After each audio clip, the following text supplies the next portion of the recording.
Great win for Shakur Foster there over Raymond Ford in Houston, Texas, to retain his WBC super featherweight title. And the early rounds of this fight were crazy, man. Before Ford started to lose his gas tank, because that's the thing that really made the difference in this fight, and that gave Shak those last few rounds that he won, that made the difference on the cards, was the fact that Ford got tired. I think the thing that really made the difference was the body shots that Shak laid on, really, I think, in round 5 and 6. And I said in my social post, I saw Chris Mannix's scorecard from round 5 and 6, and he scored those rounds for Raymond Ford. And Raymond Ford did a lot of good, impactful counterpunching. Some of the best, most impactful counterpunching he did in the whole fight, to be sure, in those rounds. But Shakur Foster, that was when he not only put on big power shots to the body of Raymond Ford, but when he really started to let his hands go for the first time in the fight, Shakur Foster. Those were very clear Shakur Foster rounds to me, rounds 5 and 6. And I think that Raymond Ford's gas tank betrayed him a little bit in a similar way that it did in the Nick Ball fight, and that he's shown now that he doesn't have a 12-round gas tank against elite-level fighters. And that, like I said, he does kind of allow the fight to be dictated to him, especially at the end of the fight. It was very frustrating that he wasn't moving, that he wasn't cycling out. I've never been in the ring. I've never fought 12 rounds before, so I don't know, if it was possible for him to move, or if he was just so scared of moving because he thought that Shak might hit him with something. If he did move, like he would move into a shot, he didn't have confidence in his own ability to sort of get out with speed, so he didn't try to move. But man, in those last 2 rounds, it really would have behooved him to box, because that was when Raymond Ford looked at the best in this fight, right?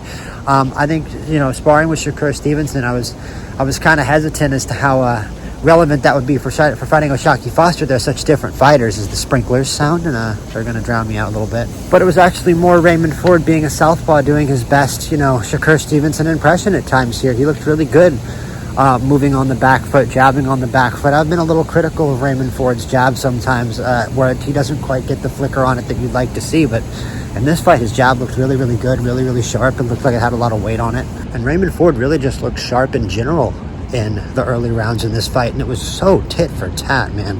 The commentators were right. It was like watching them box a shadow of each other. One guy would do one thing and the other guy would just do that exact same thing back to him. It was like watching them mirror each other for a little while. The fight does sort of encourage the idea that, this isn't the best version of Raymond Ford yet, and I think that if we see the best version of Raymond Ford, he'll be a much better stylistic matchup for somebody like Shakur Foster, and that we're seeing the best version of Shakur Foster that we've seen in his career up till now. This is a prime, version of Shakur Foster. This is the best version of that fighter that we're probably ever going to see, especially if he actually does fight Shakur. And, it makes some sense to me that Shakur would want to fight Shak, because I think that's a fight that Shakur could honestly win.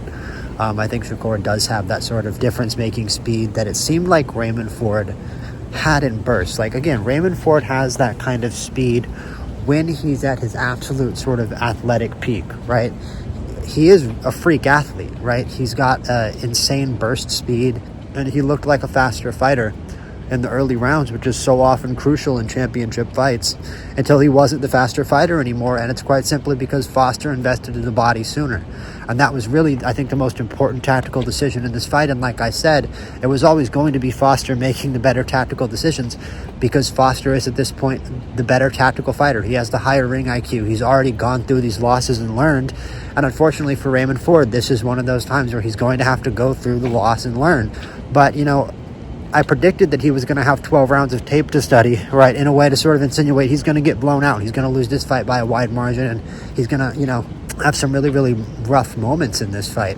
And it's not that he didn't have rough moments, but, man, it wasn't a blowout. There's plenty of really, really good stuff for him to look at. And, I think the first 4 rounds of this fight, he looked like he might take it all the way. He looked like he might take the belts from Foster. And it was really just a matter of if Raymond was going to keep up that physicality for all 12 rounds, and that ended up being impossible. Really a great example, and a better example than sparring ever will be, of what a high-level, composed, smooth operator looks like at the championship level. What somebody who really is calm and cool and collected with their head on their shoulders for 12 rounds looks like, because Nick Ball, his other really high-level experience fight, wasn't going to give him that. That was a very frenetic, very high-energy, up-tempo fight. And sure, this fight was very frenetic and energy-filled, just inherently by the 2 fighters who were in it, but it was a lot more, American style. You're talking about, 11 out of 100 punches landed sometimes type thing. A lot of glancing blows. That was something that O'Shaquie Foster did super well in this fight, was making sure that Raymond Ford's big shots just turned into glancing blows. It's one of those little things that fighters do when they get to the championship level. They grind through those hard losses and make those super important improvements. You see things like that, the ability to absorb those shots in a better way than they had previously. And the moment you really knew the fight was over for Ford was when you realized that he didn't really have the energy left to, not only put the snap on those counter punches that he needs to, but also just to throw them in the same amount of volume, right? He didn't throw as many counter punches in the late rounds and didn't move as much in the late rounds. And sure, O'Shaquie Foster was happy to oblige him, but that's because O'Shaquie Foster was trying to get the finish in the last 2 rounds of this fight, especially in the 11th round. He was trying to get the finish. The 12th round, he was, still pretty much beating down Foster, but he also didn't have as much energy because in the 11th round and the 10th round, Ford had started to go to the body, right? So, Ford went to the body too late. It's one of those adjustments that we can see him make in the future where, Raymond Ford's development as a fighter is not over. He showed some very, very good stuff tonight. And, I said in my preview video, I didn't think he was smart to take this fight. I didn't think that it was the right time for this fight. I think that he still needed, I think there were better fights out there where he could have learned a little better. But this fight did motivate him. You did see that level out of him. I don't know if we saw that level out of him in the Nick Ball fight. I don't know if he looked as good in the Nick Ball fight as he did in this fight. His jab looked a lot better. His shot selection is improving. He's a much more creative striker.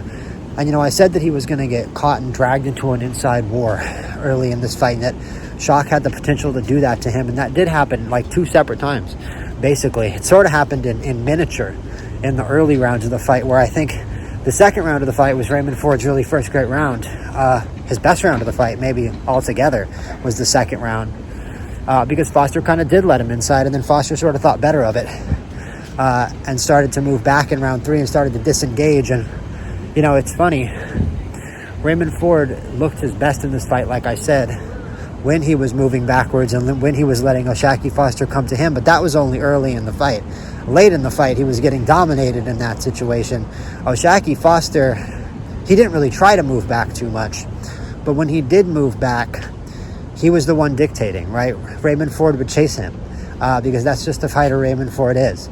Raymond Ford would just follow O'Shaquie Foster, and that's another thing. That's another thing I'm saying about having all this tape and being able to become a better tactical fighter if you're Raymond Ford. Being able to understand that you're making a very basic mistake there, and especially in the 11th and the 12th rounds, in the championship rounds. If the thing that you're, the thing that you pride yourself on is your conditioning, you should be the one moving in that 11th or 12th round, even if you're down.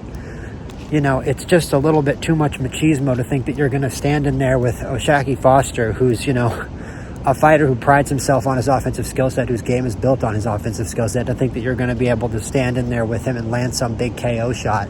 When, this fight was scored a draw on one of the cards. He really should have done a better job boxing in those final rounds, because I doubt there's anybody that gave him the 12th round. You couldn't really give the 12th round to Raymond Ford. He didn't really do enough in that 12th round. This is O'Shaquie Foster. I'm just extremely impressed with the performance. I'm always singing the praises of O'Shaquie Foster's ability in the mid-range. I think he's one of the best mid-range offensive fighters in the world. But, he also showed his ability from the outside and the inside in this fight. Showed plenty of ability on the inside in this fight.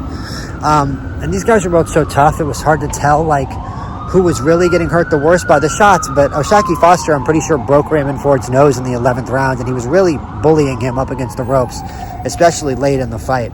And he's just showing that he's just got an ever-increasing offensive skill set, that he's still adding to his offensive skill set, and that he's becoming more free-flowing, more creative, and more versatile as an offensive fighter, and that makes him incredibly dangerous. Although, again, I don't think Shakur Stevenson would be the right decision. I don't think another big fight for Raymond Ford would be the right decision. Maybe I'm a little bit of a bitch, but I just tend to think after a fight a lot of the time, especially a tough fight, that a fighter should take, or a close fight, or a jump up in competition, right? Just take an easier fight. Take a fight where you're the favorite. Take a fight where, there's really not a very good chance of you getting knocked out, because let's be honest, Raymond Ford was almost knocked out in this fight.